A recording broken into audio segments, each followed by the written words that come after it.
tend to be connectors, right? What does that mean, connectors? You are people who build connections from your organization to other organizations, other businesses, and other communities. Most importantly, you build connections to other people, people to people. People like you who show up, people like you who care, people like you who contribute to something greater than yourselves, and hopefully that's why you're here. You connect for the sake of moving yourself forward, your family forward, but everyone forward, including the community.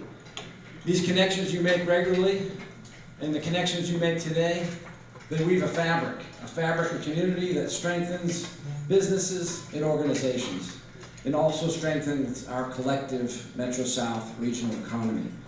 We are delighted to be here in Bridgewater to shine a light on the extraordinary community that we know the town of Bridgewater is.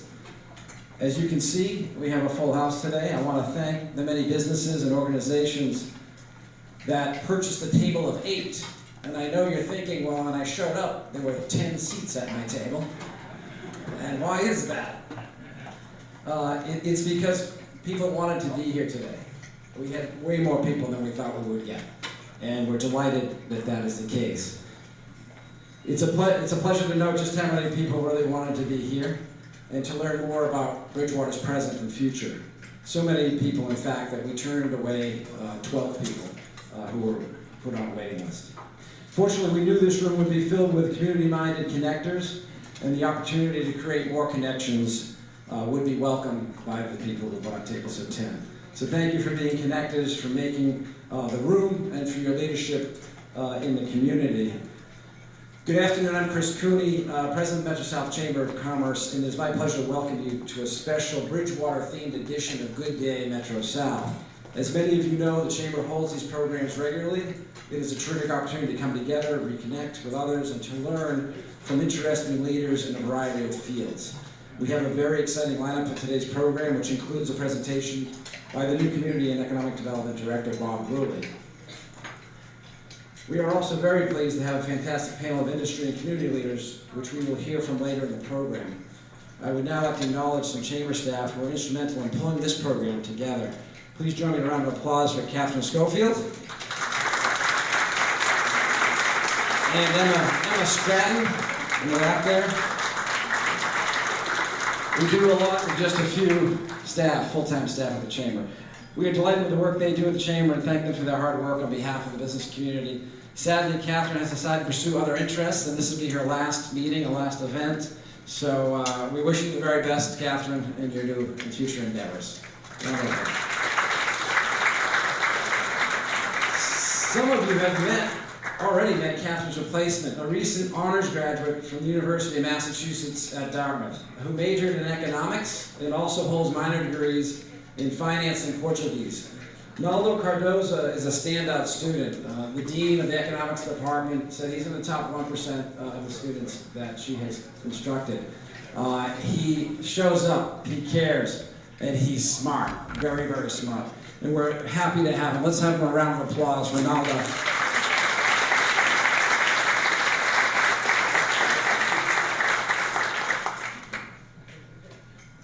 I also want to thank so many of the companies and organizations who have tables here today, including the Old Colony Planning Council, the Massachusetts Community College, Bridgewater Business Association, I know Bank of America, Rockland Trust, and many other banks are here.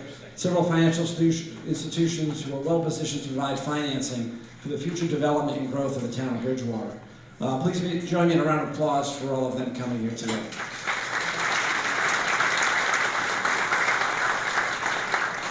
We have a very full program, so please enjoy your lunch as we continue with the agenda. We know you're eating. We're going to be talking while you're eating. That's all fine with us. At this time, I would like to remind you that there are green Q&A forms in the middle of your table. Those are for the panelist speakers. If you have a question, please just write it out, hold it up, and an ambassador, a chamber ambassador, or a chamber staff person will grab it from you, and we'll put it into the queue. We'll ask them as time allows.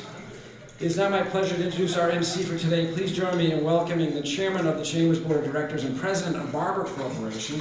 Let me tell you a little bit about Barber Corporation. It's operated in Brockton for well over 100 years and now has locations in Atlanta, Georgia. They've been in business and manufacturing shoe welting, retail shelving components, rub rail for boats, and plastic extrusions. Please welcome Rich Hines. Rich? Thank you, Bert. I'd like to start by welcoming you all here at Old Scotland Links. That's a golf club on this nice, fine day. And we're actually gonna name this Pre-Hurricane Lee Day. Okay, so we'll honor that. Let's have a round of applause for Allison Charbonneau and all the staff here at Old Scotland Links.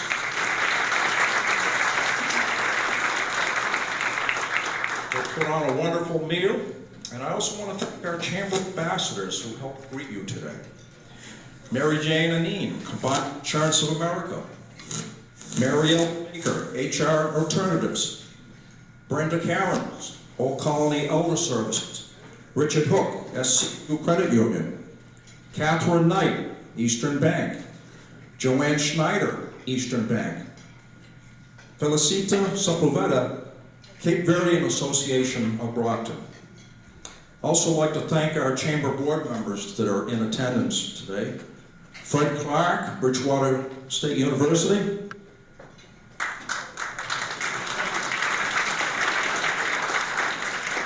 Mike Lambert, Brockton Area Transit Authority. Ray DiPasquale, Massachusetts Community College. And Ray Ledoux, former board member and chairman, and also former leader of the Transit Authority here too.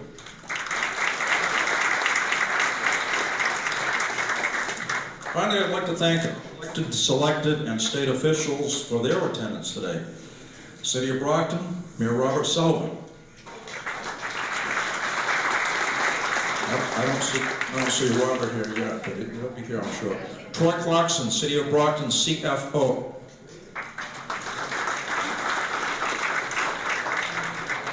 Michael Dutton, Town of Bridgewater, Town Manager. Shane O'Brien, Town of Bridgewater, Town Planner. Marilee Hunt, Town of Bridgewater, Town Clerk. Fred Chase, Town of Bridgewater, Counselor at Large. Brad McKinnon, Town of Bridgewater, Counselor at Large. Mark Lindy, Town of Bridgewater, Town Councilor. Diane Darling of the U.S. Small Business Administration. Did I miss anyone? Oh. Susie Robinson, Town of Bridgewater. Thank you.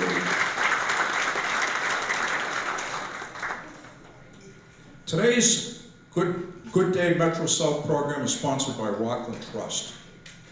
Founded over 115 years ago by local business owners as a bank made for business, Rockland Trust has a long heritage of innovation and customer focus. Rockland Trust was recently recognized by the Small Business Administration as the #1 lender to minority entrepreneurs in Massachusetts. In addition, the bank received an outstanding rating in its most recent Community Reinvestment Act performance evaluation. At this time, I'd like to introduce our interviewer for today's program, Attorney Masa Kambabe of Kambabe Immigration Law. And Masa's going to interview our sponsor, Grant Nickerson, Vice President and Commercial Loan Officer of the Rockland Trust Company, for a brief interview.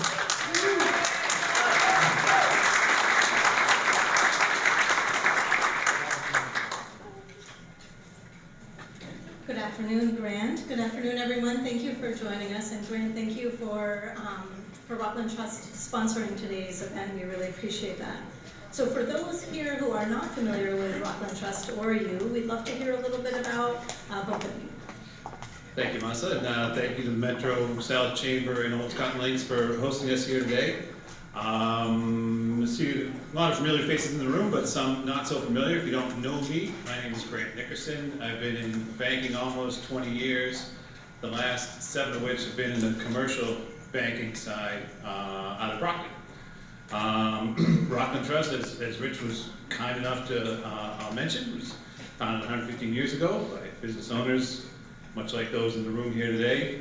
And we have a full-service bank. We offer commercial banking and retail banking, business banking, investment management, treasury management, insurance, the whole shebang. So, I'm just really pleased to be here and looking forward to the event. Thank you. So it's been, let's say, uncertain times in the banking industry and the economy as a whole. How is the bank weathering this and looking forward, planning on dealing with any disruptions? Yeah, you're right. A little bit crazy last couple of years. If you allow me to geek out a little bit on banking, everybody's favorite topic. How did we get here? So we runaway inflation, everybody knows about that. Came from a combination of 4 stimulus packages, some of which was certainly needed, some of which maybe wasn't. Adding to that was this long period of low interest rates, which drove property prices high. So you had a lot of property owners, and when they were looking at 3% interest rates, they did cash out refinance. So cash was everywhere in the economy, including on banks' balance sheets. And so any sensible bank would certainly invest that to get some return. Typically that's loans, but as interest rates are coming up, banks are realizing, gee, we can't make loans quick enough to get a return on all this cash. So they invested in risk-free assets like treasuries, federal treasuries. So in the meantime, the Federal Reserve, as a way of addressing the inflation, which they typically do, they hiked interest rates. I personally thought they'd do sort of a measured approach. Raise rates, wait a couple months, maybe raise a little more, but they went full throttle. 11 hikes over 17 months, some 50 basis points, some 75 basis points. So all this happened pretty quick. The banks that invested in treasuries found a few months later, all of a sudden, those treasuries were worth less than the same asset at the time. So they have all these unrealized losses, which you've probably heard about.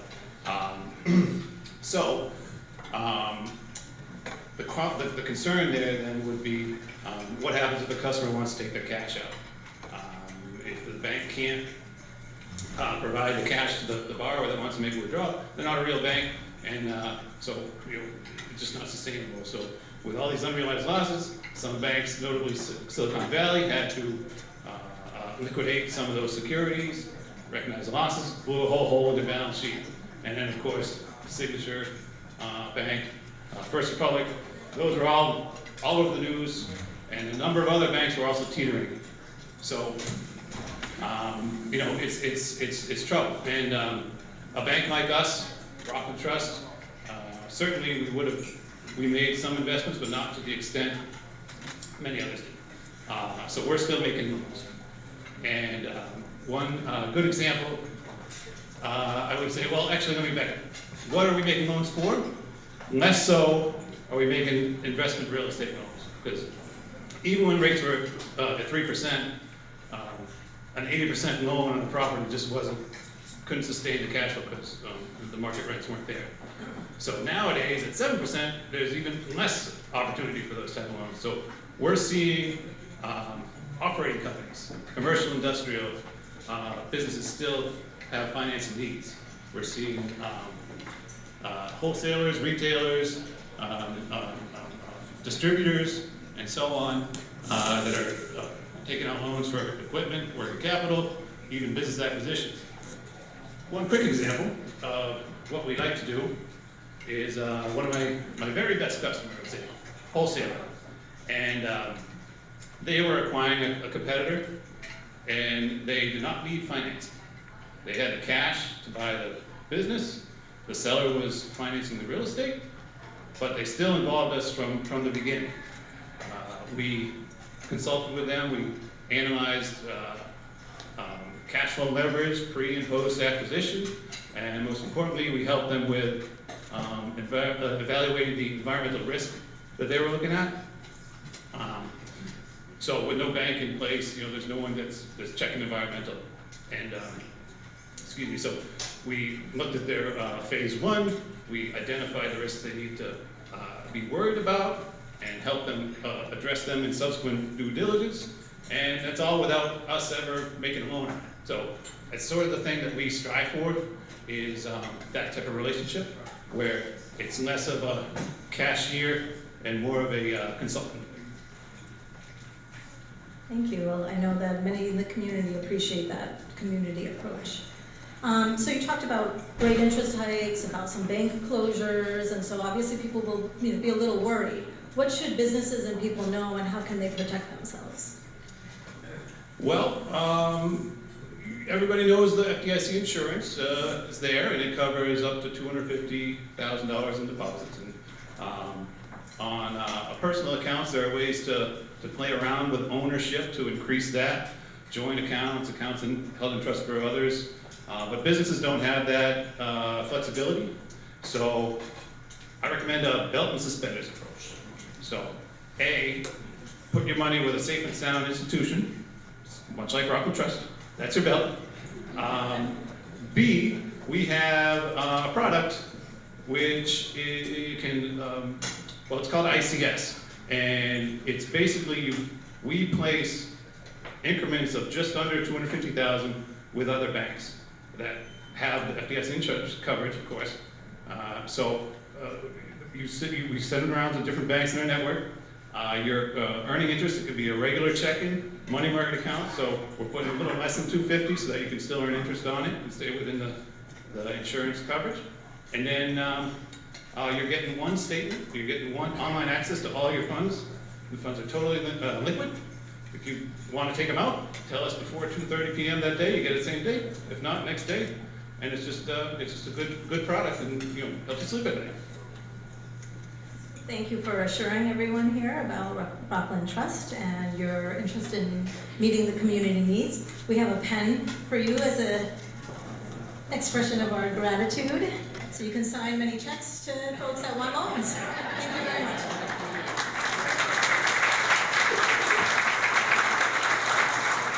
Now we're pleased to welcome Bridgewater Community and Economic Development Director, Bob Rulli.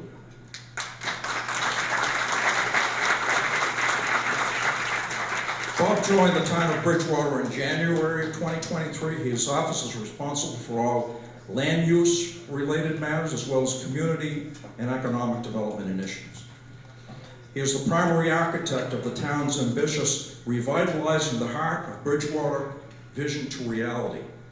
Prior to joining the town,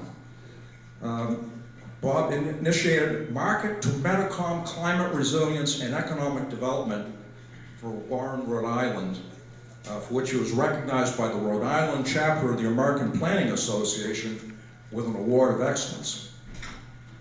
Bob was also recognized with a 2019 Smart Growth Rhode Island Best Policy Practice Award. His private sector experience includes serving as a consultant to the Department of Navy on privatized military housing and as a regional vice president for private developers of military housing responsible for the renovation or construction of over 9,000 units. His writing has been published numerous times on topics of climate change, sea level rise, Main Street revitalization, historic preservation, economic development, and affordable housing. Please join me in welcoming Bob Rulli.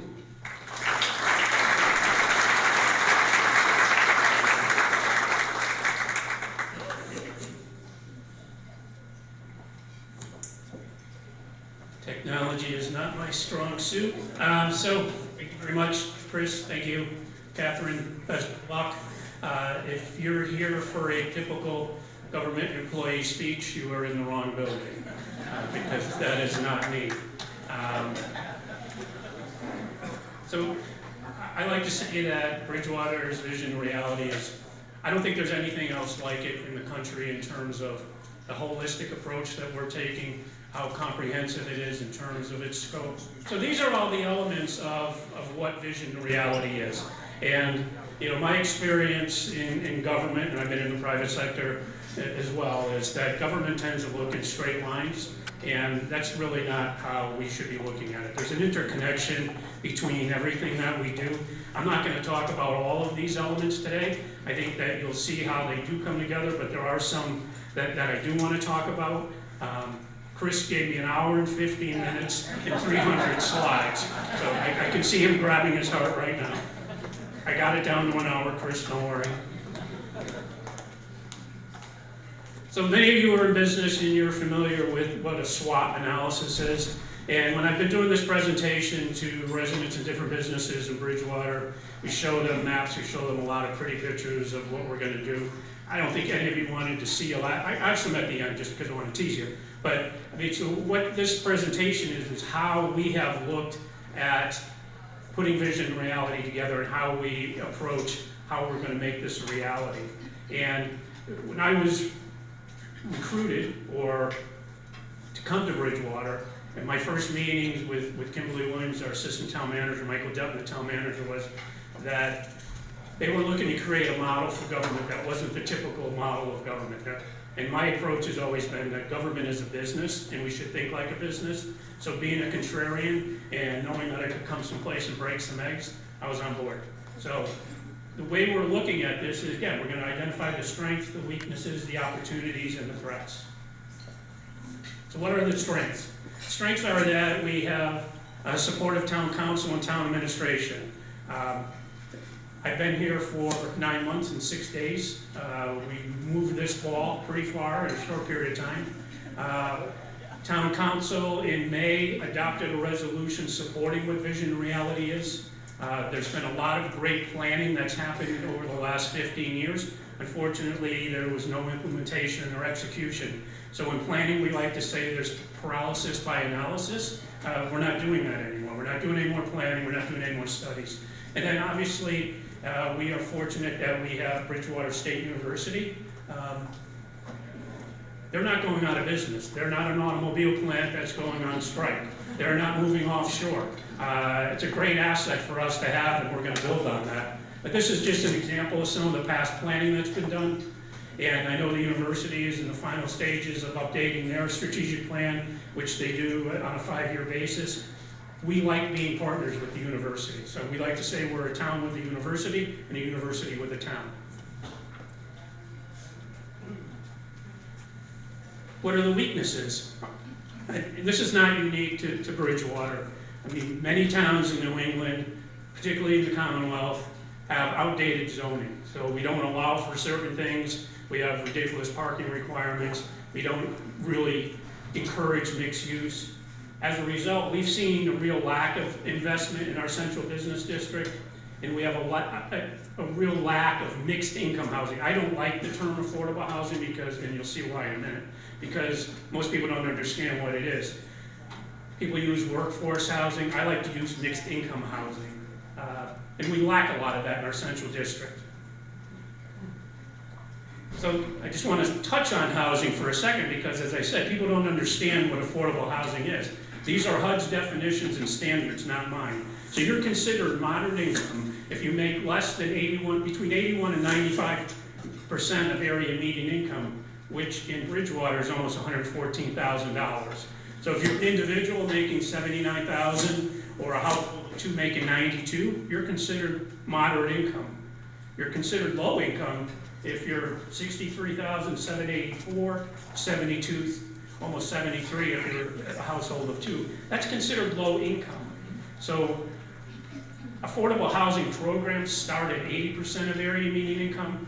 They go down. If you're 10, 20, 30% area median income, those projects are really heavily subsidized. But it's that middle tier where there's difficulty people finding housing. So as an example, if you're a first-year teacher in the Bridgewater Raynham School District, you're making $52,000 a year. If you're a teacher with a master's, you're almost at 60, and if you're a police officer, 59. So I've done presentations. I was on a special task force and testified before a legislative committee in Rhode Island on affordable housing. People have a stereotype of what they think affordable housing is. I don't think anyone would say, oh, it's a teacher or a police officer, affordable housing. So just as a reference point, our current housing market, the demographics actually are really strong in Bridgewater. In June of this year, average Average list price for a home was $650,000. Average sale price was $682,000. Average time on market was 21 days or less. As of August, the rents, the average is $2,075. They range from $1,900 to almost $3,300.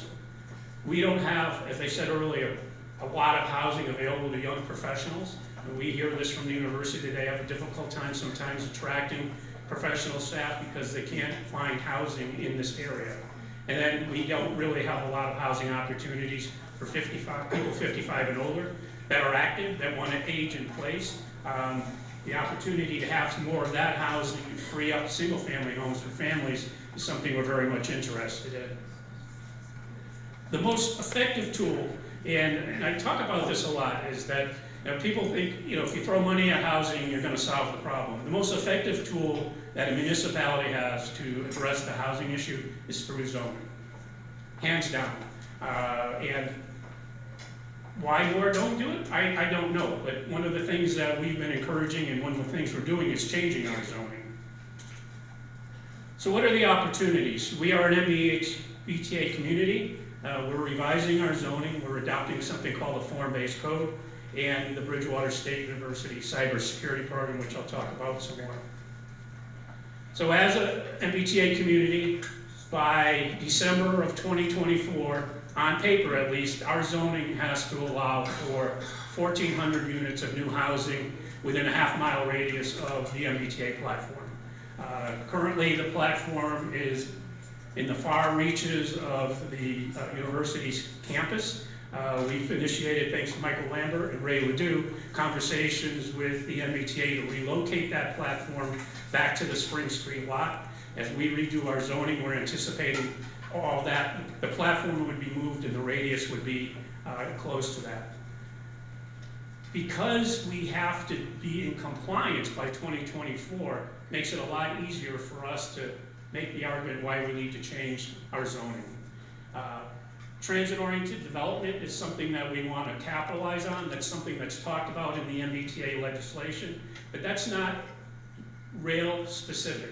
We think that there's opportunities, and Mike Lambert and I have talked about this, for intermodal, microtransit. I think there's opportunities for better regional bus service, and not a criticism of anything they're doing now, but encouraging people to use the buses to go to Brockton, to go to other areas, with New Bedford adding their station on the South Coast Rail.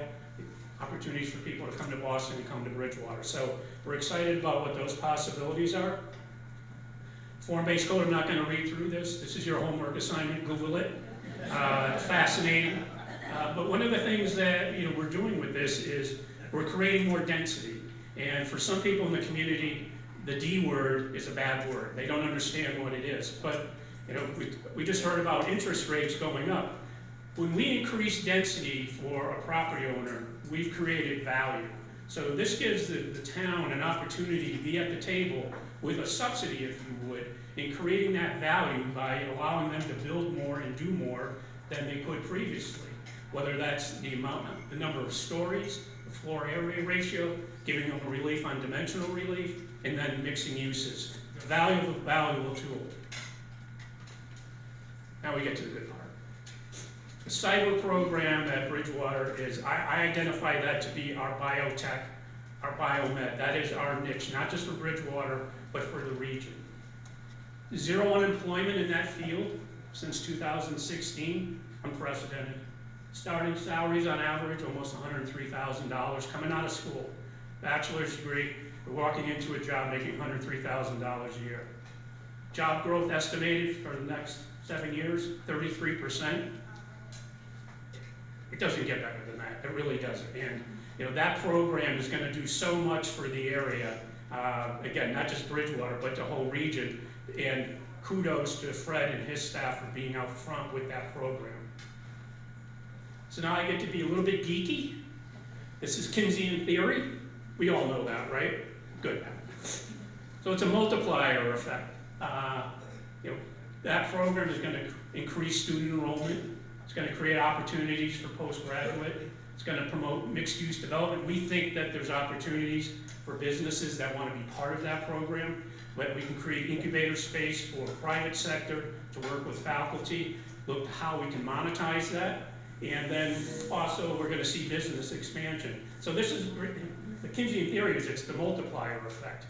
You're going to increase wages, you're going to bring more people, they're going to spend more money, they're going to go to restaurant stores, and then it multiplies itself. So it's a great thing for the economy, something that we're building on, and really excited to be in partnership with the university with this. So what are the threats? Not unique to Bridgewater. I mean, it's something that is prevalent, I should say, in the southeastern Massachusetts. Access to potable water and getting increases to our discharge capacity for wastewater. Infrastructure is a critical thing. On the one hand, we have the Healy administration and MBTA communities saying, we need to create more housing, we need to create more housing. We're in agreement with that. But you need to be able to provide water and sewer for that new housing. And many communities don't have that infrastructure in place yet. I know Peter Milano's here from the Commonwealth, but just being frank and honest, I mean, we've been trying to have this conversation with the administration since January, because you can't have one without the other.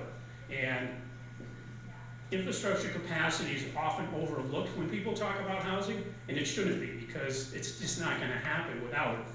For a town like Bridgewater, we get our water from wells. If we want to increase what our withdrawal is, we have to make a permit to DEP. We have to do test wells. I mean, it's a 5 to 10 year process in order to do that. So we need to get all those at the state level in the same room to understand what some of the challenges are. Just real quickly, we've identified some sites within our central business district that are ripe for redevelopment, that have access to existing infrastructure. And if you're familiar with Bridgewater, the Campus Plaza is kind of the cornerstone of what we're reimagining there, a miniature Mashpee Commons, if you would. But the red dot is where the relocated train platform would be. So you can see that we have some opportunities in the central business district. 106 Hale Street is a parcel that is owned by the university. Initially, we thought that had potential for housing. Now I'm more of the mind that that is incubator space or that co-working space. I think there's opportunities with the MBTA further down the road to ground lease a portion of that Spring Street parking lot for housing. Gives the MBTA another revenue source. These are some of the improvements that we're looking at in the Central Square area. If you've ever driven or walked through there, well, you survived because you're here, but you're lucky. It's a little bit of a challenge. And again, these are just conceptual drawings. None of this is planned. We're very careful when we go out to the community to make sure that we're just trying to stimulate conversation. And it's interesting. I'm not a big social media person, but when these things go out, and I read some of the comments on my office's Facebook page, you're ruining the town. They're going to put a road right down through the Central Square. I mean, basically what we're doing is taking 2 lanes and making them 1 and making the sidewalks wider and making more pedestrian improvements. So what's our timeline? This is a 10-year plan that we've consolidated to a 5-year plan because I promised Michael and Kimberly I wouldn't retire until this is done, and I'll be 85 by then. Kidding. So our process is we have a community workshop on the 26th where we're going to ask the community to, okay, here's what we're thinking. What is your reaction? What are your comments? What do you like? What don't you like? What would you like to see? And we're looking forward to that. We hope that the proposed zoning amendments will go before the council for a first reading in December, approval in January. Will be ahead of what the compliance requirement for MBTA communities is. That's an advantage for us for sure. Infrastructure, we're already in the early stages of looking how we can increase our withdrawal, whether we need to drill some more wells. We're in that process. We're initiating conversations with the Department of Corrections to redirect the wastewater that we treat for the university to Department of Corrections and perhaps even bring in some residential neighborhoods in between the 2 locations. We have a mixed-use project at the Perkins Foundry site, which is across from Campus Plaza, that hopefully will get approved by the last quarter of this year. New developments in the form-based code, we expect we'll start to see some of those proposed in the 2nd quarter of next year. And funding, we're always looking for state and federal funding opportunities. That's ongoing. And then we'll also be looking at tax increment financing as an option as well. So anybody that knows me, it's all about creating a there, and that's what we're doing. So I mean, this is just, again, if you've ever been to Campus Plaza, this is how we reimagine what a Campus Plaza could look like. And if you look real hard, you'll see the T train in the very back. But you know, again, the scale is 3-4 stories, different types of residential, rental, housing, and ownership, townhouse, condo, local businesses, regional businesses. We're not looking at big box retail is going to come in here, but you're creating a sense of place. And Federal Realty is a national real estate investment trust. We've been in conversations with them. Whether they stay in or not, we don't know. But by, again, changing our zoning, we've created value and opportunity. So I want to thank you. If you haven't been to this website, shame on you. You should go there. It's incredibly comprehensive for a municipality to have a site like this, specifically for an initiative. All the work that we've done is on there. I do a series of white papers. We call it Let's Talk. I used to call them Bob Talks, then I realized this guy Ted was doing the same thing, so I had to change it. So just trying to take the time to explain the different elements of what we're doing. We've got some YouTube videos up there from different presentations. This will probably be up there at some point, and thank you very much.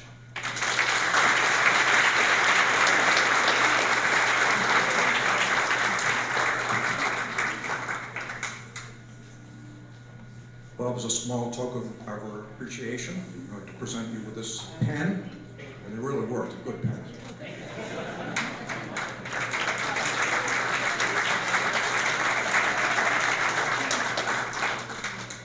Thank you, Masa, Grant, and Bob. At this time, I'd like to introduce our moderator for today's program.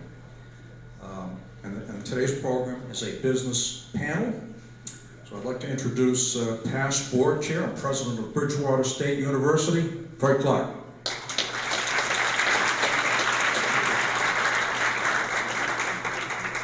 Thank you very much, Mr. Chairman. I'd like to ask our panelists to come in and take your seats.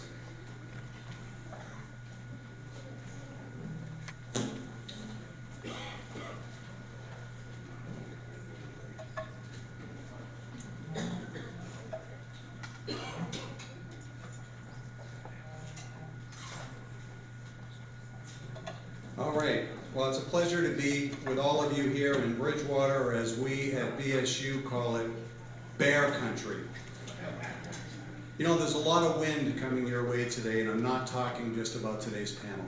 No, but please, everybody be safe.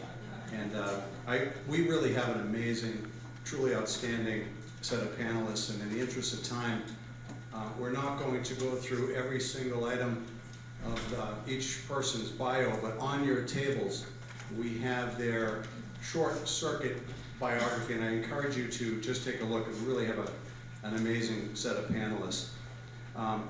First on our panel, I want to welcome Brockton Area Transit Administrator Mike Lambert. Mike, thank you so much for being here.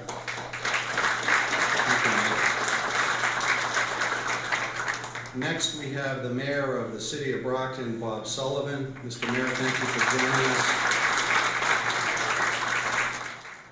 We also want to welcome to the panel Matt Zahler of MPZ Development. Matt, thank you so much for being here as well. We have Peter Milano, Director of Strategy and Business Development of the Massachusetts Office of Business Development. Thank you so much, Peter. And finally, our town manager, Bridgewater town manager, Michael Dutton. Michael, thank you for being here. As we just heard from Bob, there's so much happening in this town and in this region. We thought it was a really good idea at the Chamber to highlight some of these developments.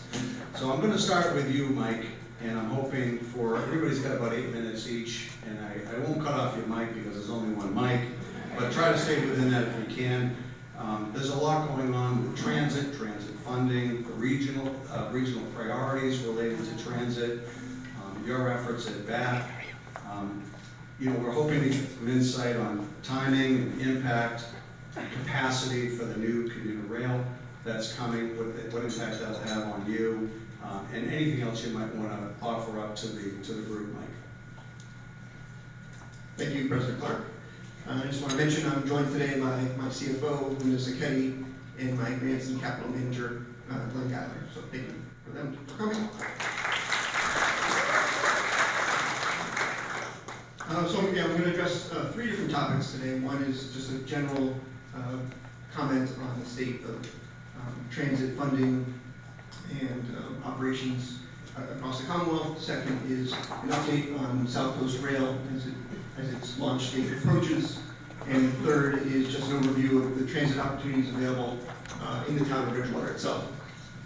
And for all 3 of those topics, there's one overarching and unifying message, which is that after 3 very uncertain and challenging years for our industry, we are suddenly and somewhat remarkably finding ourselves at the edge of a very, next couple of years that will have extensive opportunity and optimism driving them. And the reason for that is threefold. First is state funding. Last fall, the voters passed the Fair Share Amendment to the Constitution, otherwise known as the Millionaire's Tax. And that was designed to provide a new source of revenue for transportation and education initiatives. Thankfully, the administration and legislature saw fit to allocate a good portion of that new money to regional transit across the state to ensure that everyone would have access to night and weekend bus service.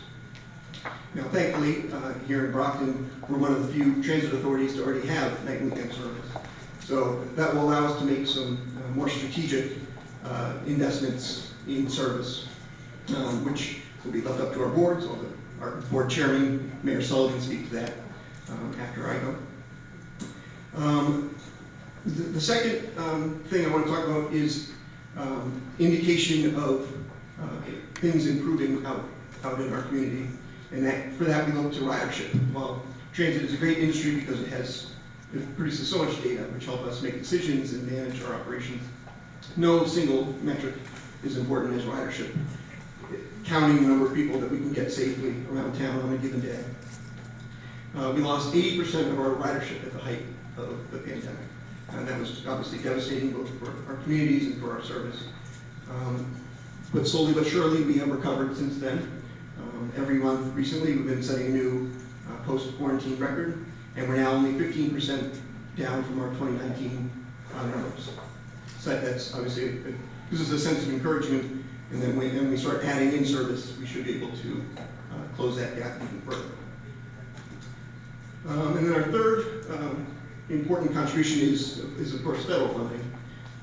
The administration's infrastructure bill made significant swaths of money available in competitive grants to help fund the transition to electric and other sort of non-diesel bus and rail services. That was able to apply for and win a $10.8 million grant to help our transition to an all-electric fleet. For us, it's a no-brainer. Electric buses in somewhat temperate climates like this run cleaner, cheaper, and quieter than their diesel counterparts, and open the door to renewable energy such as solar canopies to help propel our buses. So that's all those elements combining give us a real sense of optimism for the future. In terms of South Coast Rail, this is a T project, not a BAT project, but they are currently estimating service start at the end of this calendar year. That will connect Fall River and New Bedford to Boston via Brockton and Bridgewater. There'll be 5 new stations opening at that time, ranging from New Bedford to East Taunton. While the schedule through Bridgewater and Brockton will change, the T is estimating 1,600 new trips on that line every day. And while that number is not necessarily a game changer for either Brockton or Bridgewater, the fact that there's now will be a one-seat ride between the South Coast, the Brockton region, and Boston obviously presents some real great opportunities for economic development in the region. Finally, just moving on to Bridgewater itself. For a town of this size, Bridgewater has really strong transit options. First, and most importantly, we have our Bridgewater State University transit service. This is a long-standing partnership with BAT. We provide the buses, maintenance, and training, but other than that, the service is almost entirely student-run.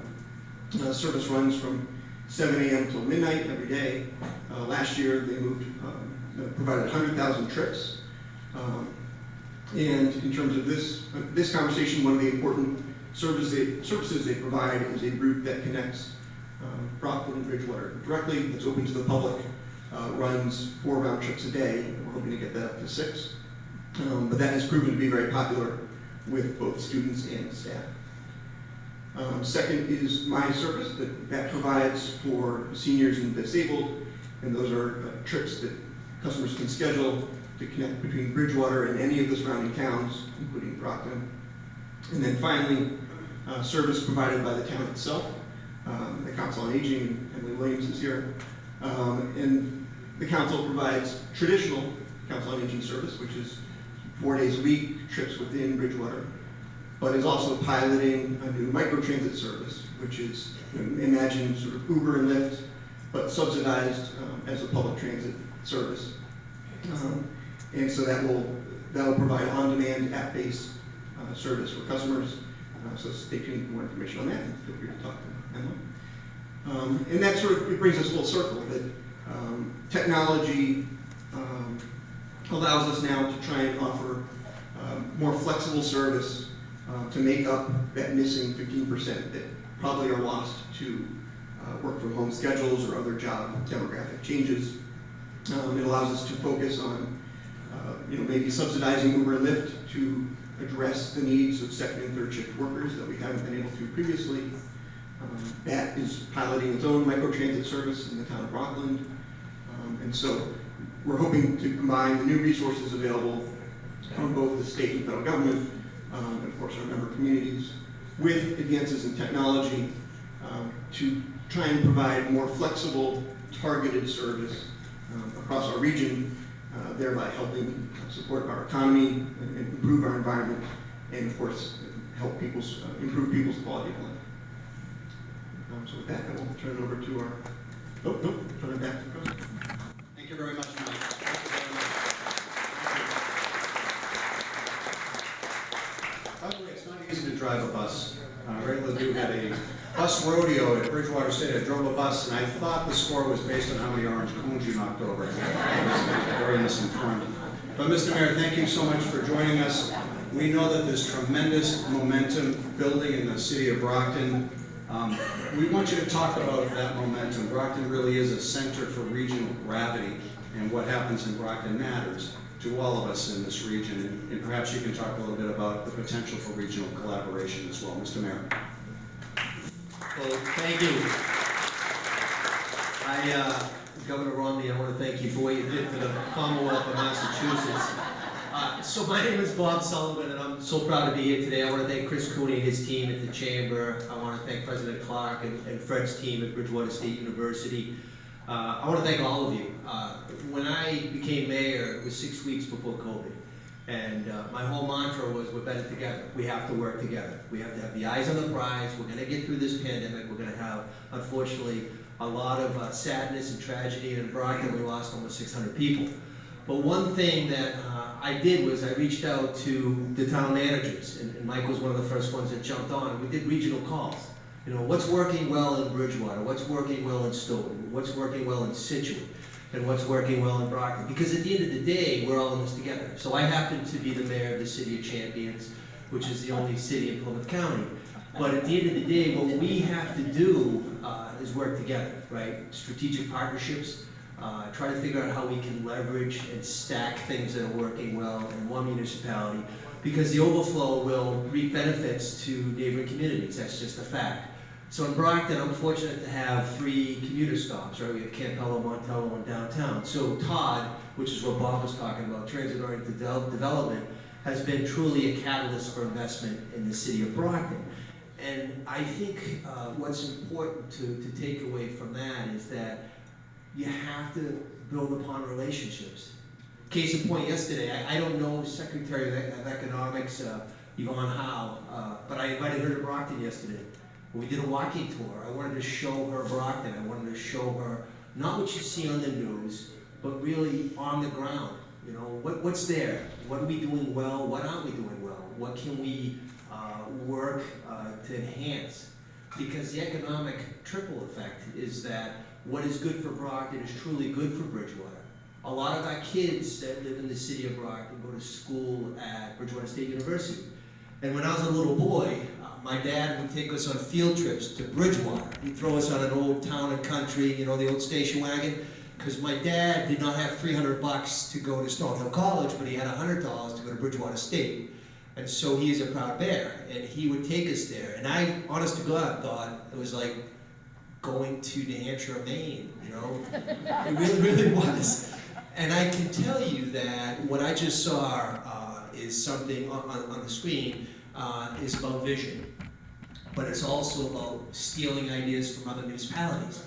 I went down to Greenville, South Carolina. Someone said to me, go down to Greenville, South Carolina. I didn't know where the hell Greenville was. But I flew down to Greenville because that is supposed to be the optimum downtown in the United States of America, right? And there's 11 ice cream stores there too as well, which was good. But what I took away from that is they have public-private partnerships that are truly creating investment. Now, Brockton and Greenville and Bridgewater and Greenville, they're not the same. It's not apples to apples. But the takeaways are that we, as elected officials, have a duty, first of all, to our constituents, right? To the residents, the taxpayers, to the business owners. We want to take care of the ones that are already there. They already have the roots planted. But at the same time, we want to bring new growth in. That's our goal. So in spite of COVID, where other mayors, like my friend, then Boston Mayor Marty Walsh, said pause construction, you have to pause construction. In Brockton, I didn't, because if I did, I'd be 10 years the other way. So if you happen to drive to Brockton now, you'll see a lot of investment in Brockton. And as a kid that grew up in Brockton, you know, I knew what a great place it is, right? But Bridgewater's a great place, and East Bridgewater's a great place, and West Bridgewater. And so we have to tell our own story. And so that's why today is an important event, because number one, you have really a great collaborative approach of different professional skill sets, right? We have the banking industry, the healthcare industry, the educational industry, but they're all thrown into the same pot. You mix them up and figure out what's going to come out of that pot, right? How do you get the stew? What's the secret sauce? Well, the secret sauce is looking at doing a strong analysis of what you have right now. As mayor, as Mike said, I happen to have the honor and privilege to chair the Bus Corporation. So when we get the final funding authorization from MassDOT, one of the things I can do, and I will do, and this is a pledge, and Mike and I have talked about it, is I'll go to the board and I'll say, listen, in the last 50 years, we haven't had bad Sunday morning service. So let's do it, right? And why don't we double our frequencies on Saturday? Let's just do it.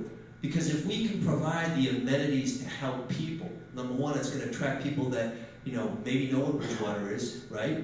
If you live up in the village in Brockton, maybe you're not traveling down to Bridgewater too much, but if you have the capacity to get on a bat bus, number one, it's going to help congestion with parking in the municipality, but it's also going to allow people to experience new things.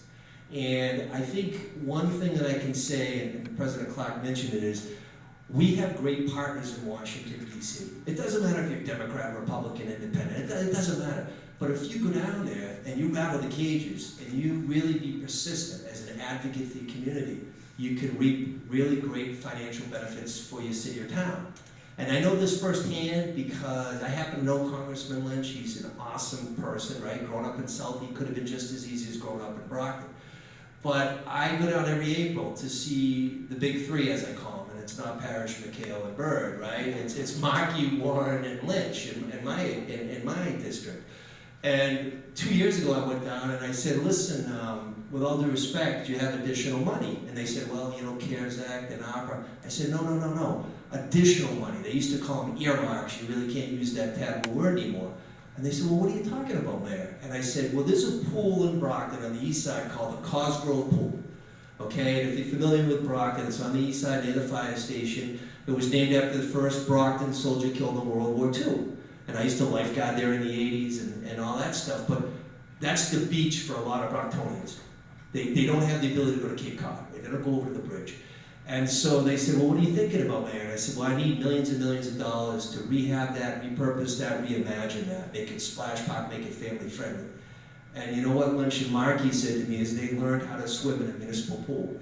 And so because I went and I knocked on the door, I got an additional $3 million, and we're spending $3 million of the omnibus, which is the earmark money, and then $3 million from the ARPA. And so next summer, the boys and girls and the families of Brockton are going to have an awesome pool. And I know that doesn't impact Bridgewater, but I tell you this because if we continue to work together with the eyes on the prize, right? And my Nana came from Ireland and she worked in the shoe factories. And when Nana would always, her name was Sullivan, and when my dad was baptized, they dropped the O. He keeps telling me they dropped it in the holy water, but I don't know what the hell happened. But I say this, my Nana would always say to me, no matter what, roll up your sleeves, Bobby, and get the job done. Roll up the sleeves. You're going to have good times and bad times. But if you focus on what you're trying to do, and as mayor, my focus is to help Brockton. Mike's is to help Bridgewater. Mike here is to help Bath. So let's continue to work together and leverage the folks in this room and those beyond, because the sky's the limit for the town of Bridgewater, the city of Brockton, Plymouth County, and the Commonwealth. God bless each and every one of you. Thank you. Thank you, Mr. Mayor. Thank you, Mr. Mayor, again. We're now going to hear from Matt Zahler in regards to the work that MPZ Development has done in this area, lessons learned, state of the market, and the resources needed to keep the work going. Matt. Thank you, President Clark. Thanks to the Chamber for having me here today and the rest of the panel. It's great to learn new things every day, and I appreciate all of this feedback and information. I'm here today to talk a little bit about the work that we're doing in Bridgewater. Again, my name is Matt Zahler, Principal of MPZ Development, and I made an investment with my partner Jason Korb of Capstone Communities in Bridgewater going back to September 2017. We responded to an RFP for the McElwain School. So the first thing you should take away from that is time. So it's been a while. And we started the process back then to reimagine what the McElwain School could be in the town of Bridgewater. And it took a lot of legwork, but I see all of our supporters in the room that actually made that happen. It was the town of Bridgewater that actually embraced what we wanted to do there, which was to create 57 units of mixed income housing on about 3 acres. We repurposed the McElwain School into 16 units. We built a brand new passive house, which is the greenest construction that you can do currently, largely run on electric. At the back of the site, that's 38 units, and it's the first in Plymouth County to be certified, FIAS. And then we also rehabilitated 242 Main Street, which was a 3-family home. All of that came together to create the McElwain School Apartments. And there was also a large contribution by the town of Bridgewater in the form of a CPA to the tune of $1.3 million. And that not only helped to restore the school building, create affordable mixed income housing, but also a public park. We have a playground, nature-themed playground, and we also have a memorial to the McElwain School in front, a park memorial. So it's a culmination of all of the efforts. And the only reason that that was really feasible was through the zoning vehicle 40B. Baseline zoning didn't allow for what we wanted to do there, and we really needed to figure out the best path. And at the time, that was the best zoning tool that we had in our toolbox.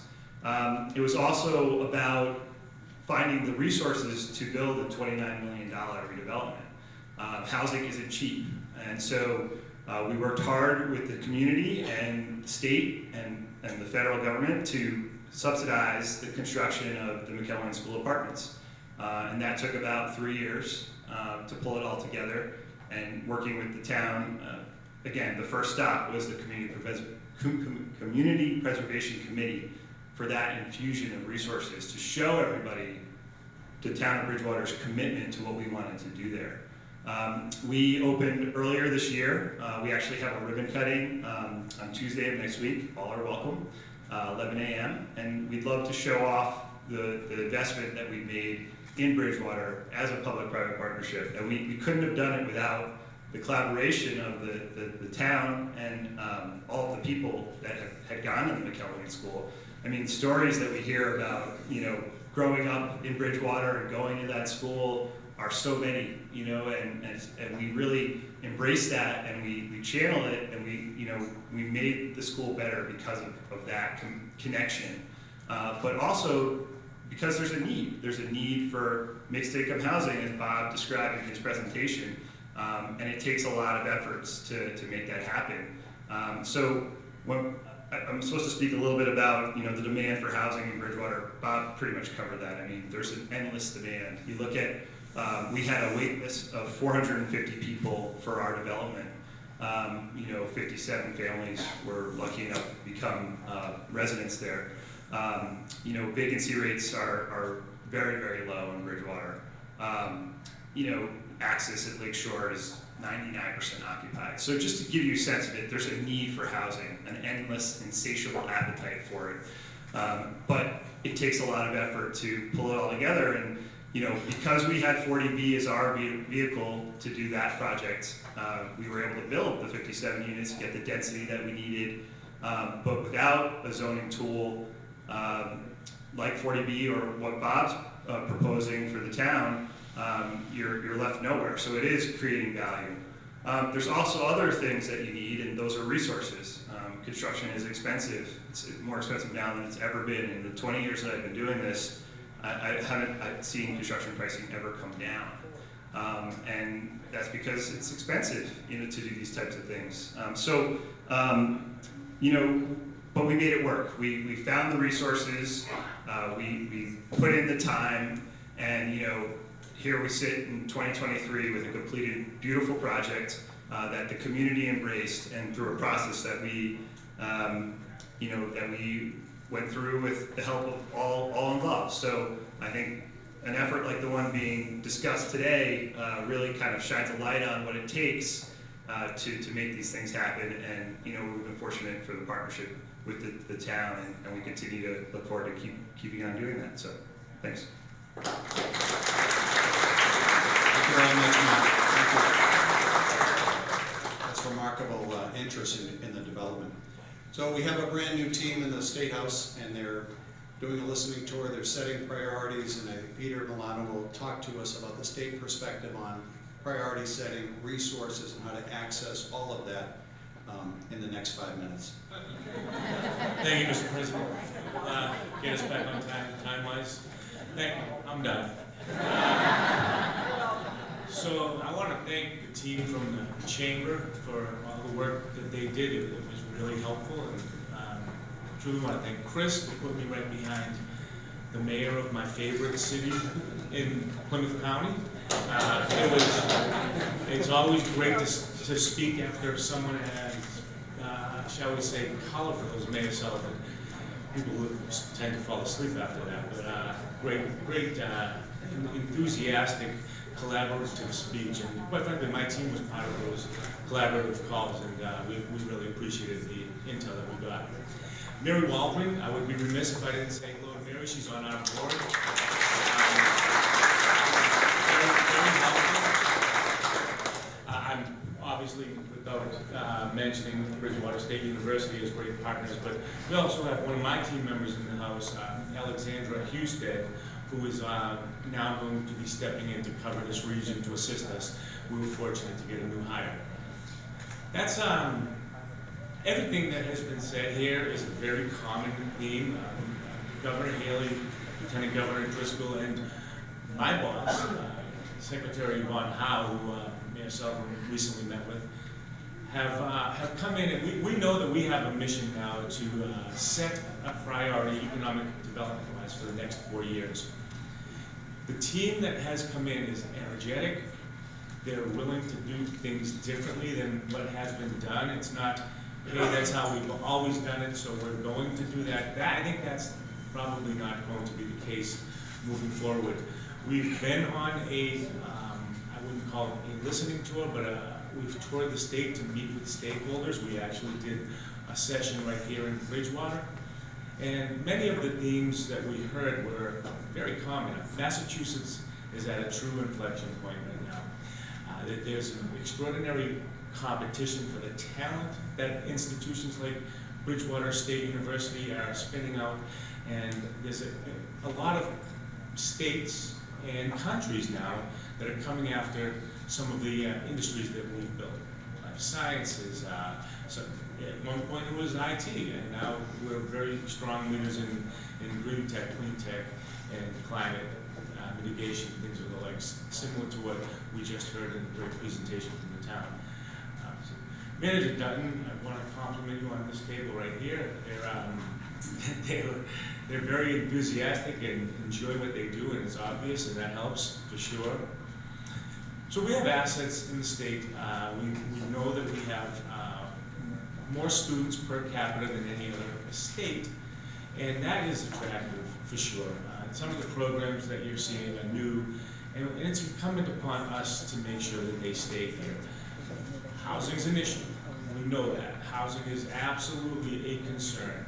Right now, the latest, actually the job numbers dropped today, but I didn't look at them, but the most recent job numbers in Massachusetts, where we were at 2.5% unemployment, which is unheard of, quite frankly. I've been doing this for 24 years.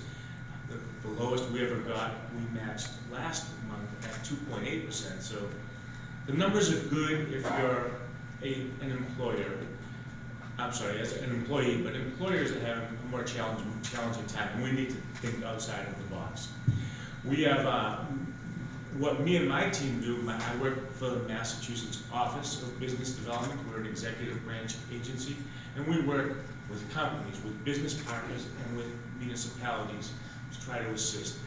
Our metrics, what we grade ourselves on and what we look at, are jobs created, jobs retained, and private investment. Very simple, three quick metrics, and it really is something that we can look at and say, who's doing better, who's doing worse. One of the ways we're covering this region, because we only have 10 people, is that a program called Regional Economic Development Organizations was created several years back. In fact, it was Senator Spilka, who was chair of the Economic Development Committee, who drafted this legislation. And it has actually evolved over years with higher and lower numbers, but we have a redo down here that is extraordinary, and that is the chamber, quite frankly. And we are very fortunate to have boots on the ground here, and when something is of urgent, critical in nature, we can send a team member here, but we have Chris and the team here helping us, guiding us, and providing us with input. We are always looking to engage. Our secretary, our governor, they actually always talk about a sports reference. We want to win. We want to compete. We want to win. We're always going to put ourselves in play, which is great, because quite frankly, we would allow some items in years past to just go because we weren't good at that or we didn't have the ability. Now we're highlighting our assets. Bridgewater State University, our hospital systems in Boston. If you come down here, you look at the labor pool. It is actually, in my opinion, I think that this area has more qualified labor, and that labor is, when it goes to work in these types of jobs, manufacturing, etc., those are middle-class jobs, those are family wages. It's important to note that we can then potentially have home ownership from there. So I do believe that jobs and home ownership lead into a lot of other items in our society, and I think it cures a lot of ails. So without getting too deep, I'll leave, if you have questions for me, I've tried to run around the room and sprinkle my business cards as best I could. But we welcome an engagement with any and all folks in the room. And so I yield back, Mr. President, because I'm trying to help us stay a little bit on time. Thank you very much. Thank you very much. We're going to hear from our town manager, vision to reality. It sounds so easy to take a vision to reality, but it takes partnerships, it takes collaborations to get that done, and our town manager, Michael Dutton. Thank you, President Clark. And I would be remiss as Bridgewater Town Manager if I didn't welcome everybody here to the Old Scotland Links Golf Club. This is a public course. It's a town-owned course, and we have a lot of fair number of town employees in the room, and we have a fair number of business owners in the room. But for all the bankers in the room, this is a great place to play golf. So my thanks to that. Right now, the course is operated by Troon. I think those that are golfers know that Troon really does give you a great product. Mike Barrett and his team operate the food service at the course, and so if you have enjoyed this meal, it's really thanks to Mike Barrett and the team that puts on a great show every time we have events here. So my thanks to them.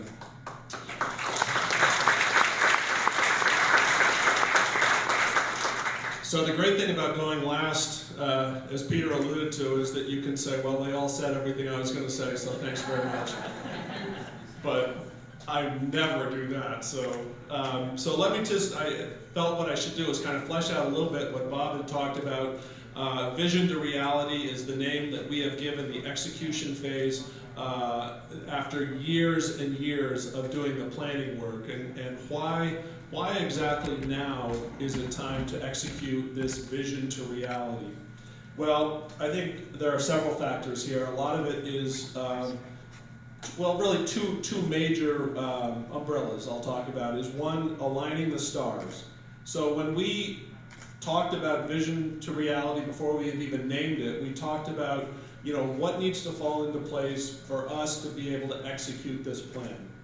The other umbrella is eliminating roadblocks. So government is full of roadblocks. So anybody here that's gone in front of a permitting board, anybody here that's visited a planning office knows that to expect a lot of roadblocks. So one of the things we've tried to do is start to methodically eliminate some of the roadblocks that are completely unnecessary to the development world. And as Bob mentioned, we're going to do that through zoning. We're going to do that through some process changes internally, but ultimately we'll begin to eliminate some of those barriers along the way. When I say align the stars, I started in Bridgewater almost 11 years ago. I was a lot younger then, in many, many ways. But when I started, the town had just come out of what effectively was the public sector version of a bankruptcy. The town had negative free cash, had negative balances essentially on its books. And from the day I started, the focus was on improving finances. And I can tell you back then, I had a council that was so open and receptive to thinking of trying to do things differently at that time to improve finances. Today, I've got a council that is absolutely dedicated and committed to making vision to reality work, and I can't do this job, and nobody can do this job without a council and a staff, for that matter, who is fully on board and willing to make things happen in Bridgewater. So my thanks to the town council for being on board and being with us each step of the way.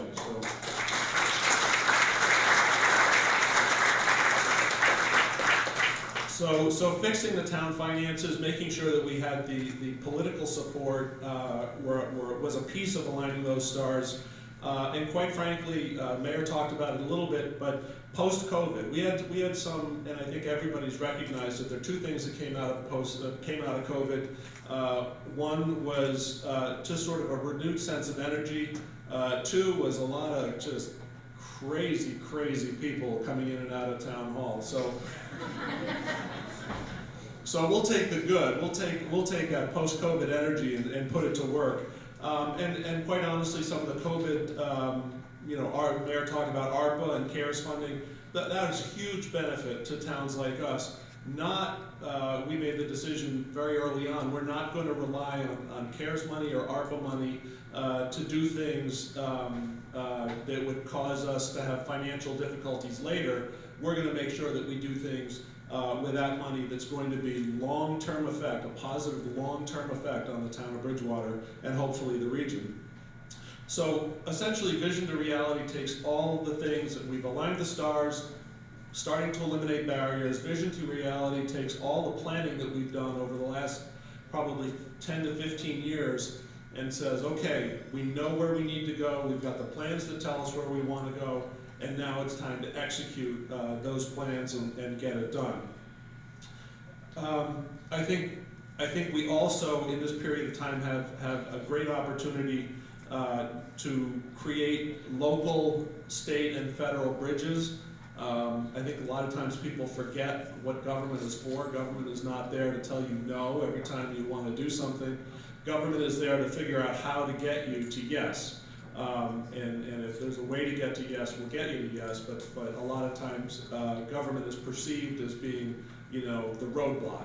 And as I said before, we're trying to eliminate a lot of those roadblocks and make sure that we can get people to yes. I think I'll flesh out a little bit about what Bob said about the cybersecurity program at BSU.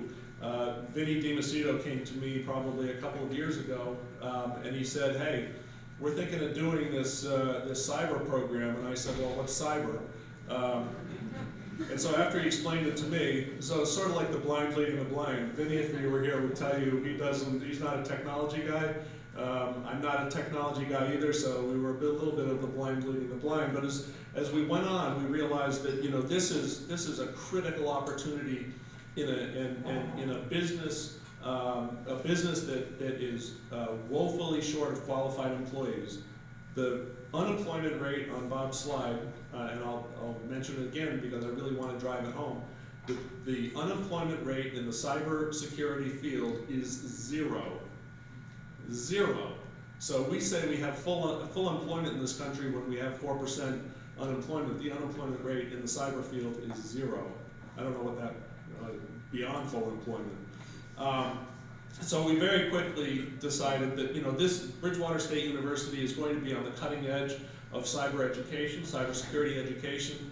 We want to be right there with BSU, and we want to make sure that we are providing an environment where the graduates of BSU in the cybersecurity field can very easily transition into either jobs, start new businesses, but whatever it is, stay in the area, because you've got high income earners, and we want to capture high income earners. We want to make sure that they've got a place to live. We want to make sure that they spend their money in Bridgewater or spend their money in the region, and we want to make sure that they've got outdoor opportunities, recreational opportunities. If you're in the cyber field, you're stuck behind a computer. It's your choice, but you're stuck behind a computer, probably 10, 12 hours a day. So to be able to provide outdoor opportunities, outdoor recreational opportunities to that kind of demographic or those folks is critically important to us, and I think critically important to the future of the region as well. So I think one of the things the cyber, sort of partnership with BSU has really taught us is that, for generations we didn't have a really tight relationship or partnership with Bridgewater State University. We were a town with a university in it. We weren't a university town. We're beginning to create more internship opportunities within the town to make sure that MPA students, undergraduate students, have an opportunity to learn on the ground and firsthand what it is to work in a government, and preferably they stay in their MPA programs and continue on with government service. But that's an important collaboration for us, and I think and I think Fred, I said it when we first met a long time ago. The Bridgewater State University succeeds when the town succeeds, and the town succeeds when Bridgewater State University succeeds. So we really are tied together in that respect. I just want to wrap it up by talking a little bit about what we need to do to make sure that we can succeed in our vision to reality efforts. And I think Bob talked a little bit about water and sewer issues, and I want to talk about that a little more in this room, because this is the room where the political and the practical effort to get things done really comes from. we listen to you. We are here to serve, government is here to serve people, business owners, banking, industry. You're all constituents when it comes to really advocating for what is good and right for the region. And water is a critical issue for us, and I think for most cities and towns in eastern Massachusetts. Last year was a great example. We had a moderate drought last summer, and every city and town in the eastern part of Massachusetts was under a lot of pressure to control water usage. And so when you have a moderate drought, can you imagine if we had a multi-year drought, where we would be? It's a critical issue that we need to address. We need to find additional sources of water. We need to find additional ways to save water so that industry can thrive, so that people can live here, and we can continue to provide the kind of housing that the people that we want to retain can use. But I will say, I'm very optimistic.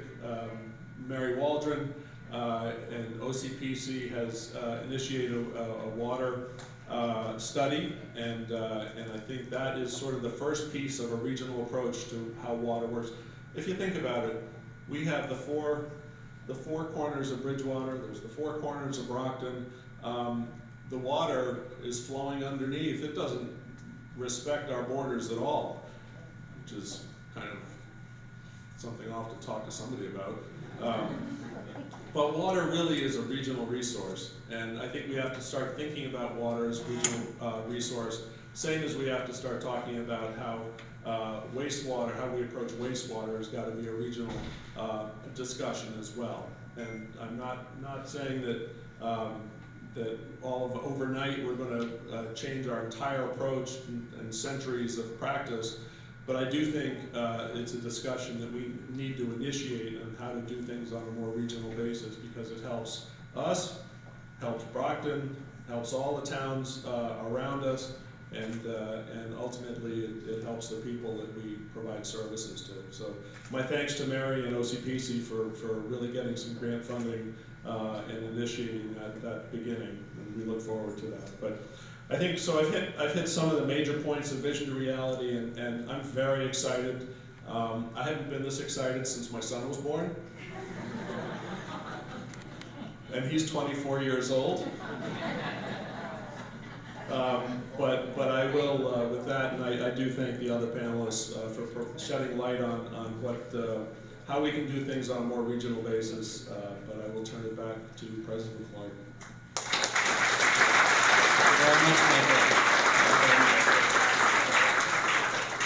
Just while I have the mic, our cybersecurity program is just about done. We have an undergraduate major, a graduate major, a certificate program, a minor, but we're building right now, it's almost done, the nation's best cyber range, which is really cyber, it's basically a cyber simulator, which we will open up to every industry, to any employer in this region to do training on how to escape cyber attacks.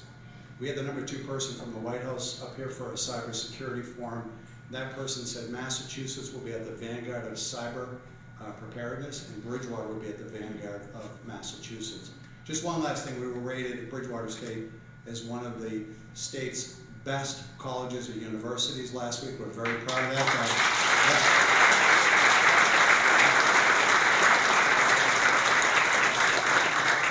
And that was by the Wall Street Journal, so you know it has to be right.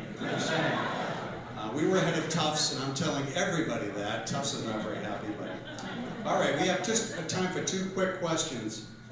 And the first question, the reason I stayed down this end of the table, because I think Michael will probably want to pick it up. If we had additional sewer capacity, what would we want to use it for? Like, which industries or employers would we want to attract with that extra sewer capacity that Bob mentioned is so important?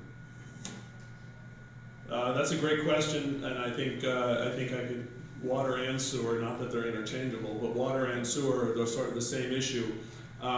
We need to provide more capacity on both sides of that, and we have to use that additional capacity to provide the appropriate types of housing that we want to build to attract quality employees to the area and quality businesses to the area. So I think most of that, and I think find this is true if you study water and sewer issues with any frequency, the vast majority of flow goes to residential units.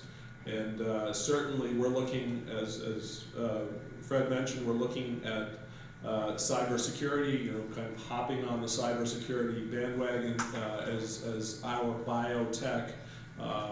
Boston has its biotech, that's all very nice. That's a dying industry.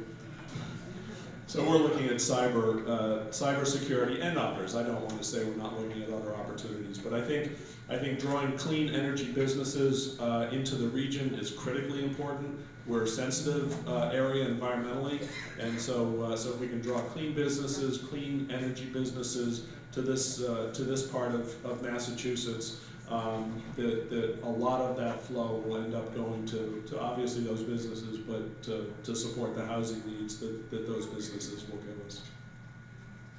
Thank you, Michael. Last question, and again, I think probably the answer's on this end of the table. If, assuming that there's excess capacity of land, I'm looking right at Peter, at the state hospital, state correctional facility, if there was excess capacity, could that land be purposed to create housing, especially for a more diverse workforce? Is that something that anybody is thinking about?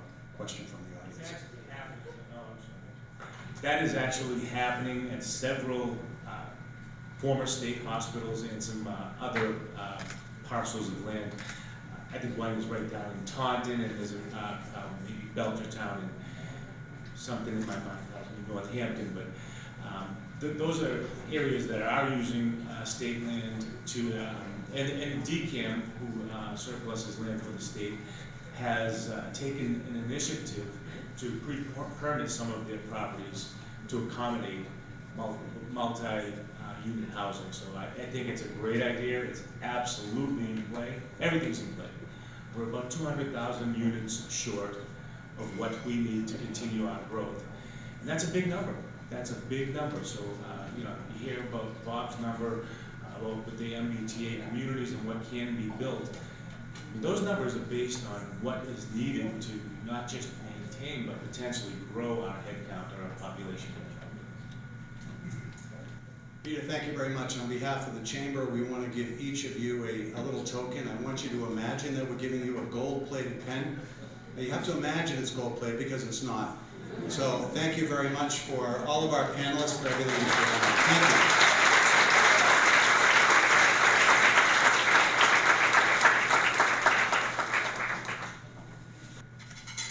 So as is the custom, each Good Day Metro South, we randomly select a company to be highlighted in our upcoming action report.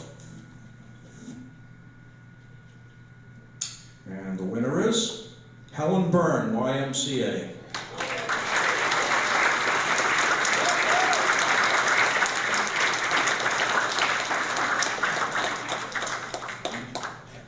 What's that? Oh, she gets that too. Oh, well, okay. Even better. Yeah, all right. All right, prize number two. Prize number two, Barrett's gift card and another BSU stuffed bear. The winner is Fred Chase, Town of Bridgewater.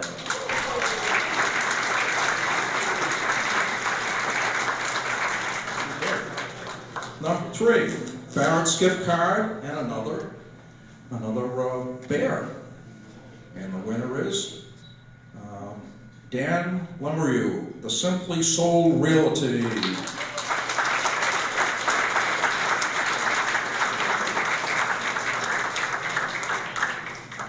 Good thing we have plenty of bears here. Number four, Alexandria Taylor, Bluestone Bank.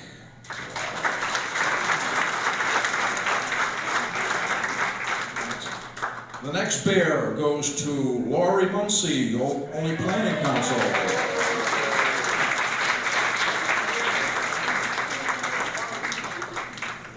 And the final bear is Carla Looney, Looney Realty.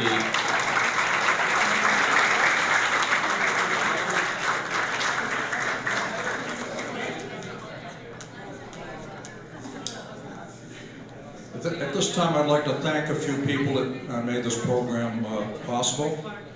Today's ambassador team, Bridgewater TV Access, Jamie R. Doyle Photography, the Enterprise News, Chamber staff members, and today's sponsor, Rockland Trust.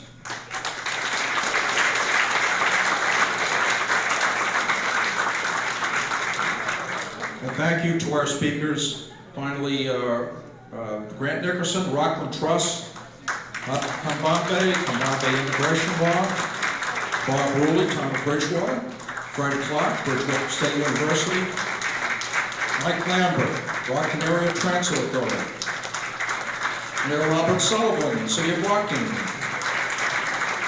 Matt Zahler, NPZ Development, Peter Milano, the Bridgewater Town Manager, and Michael Dutton, Town of Bridgewater, for being with us here today. Okay, great. I misspoke there, I'm sorry. Yeah, anyway, that's all we have for today. That concludes our program.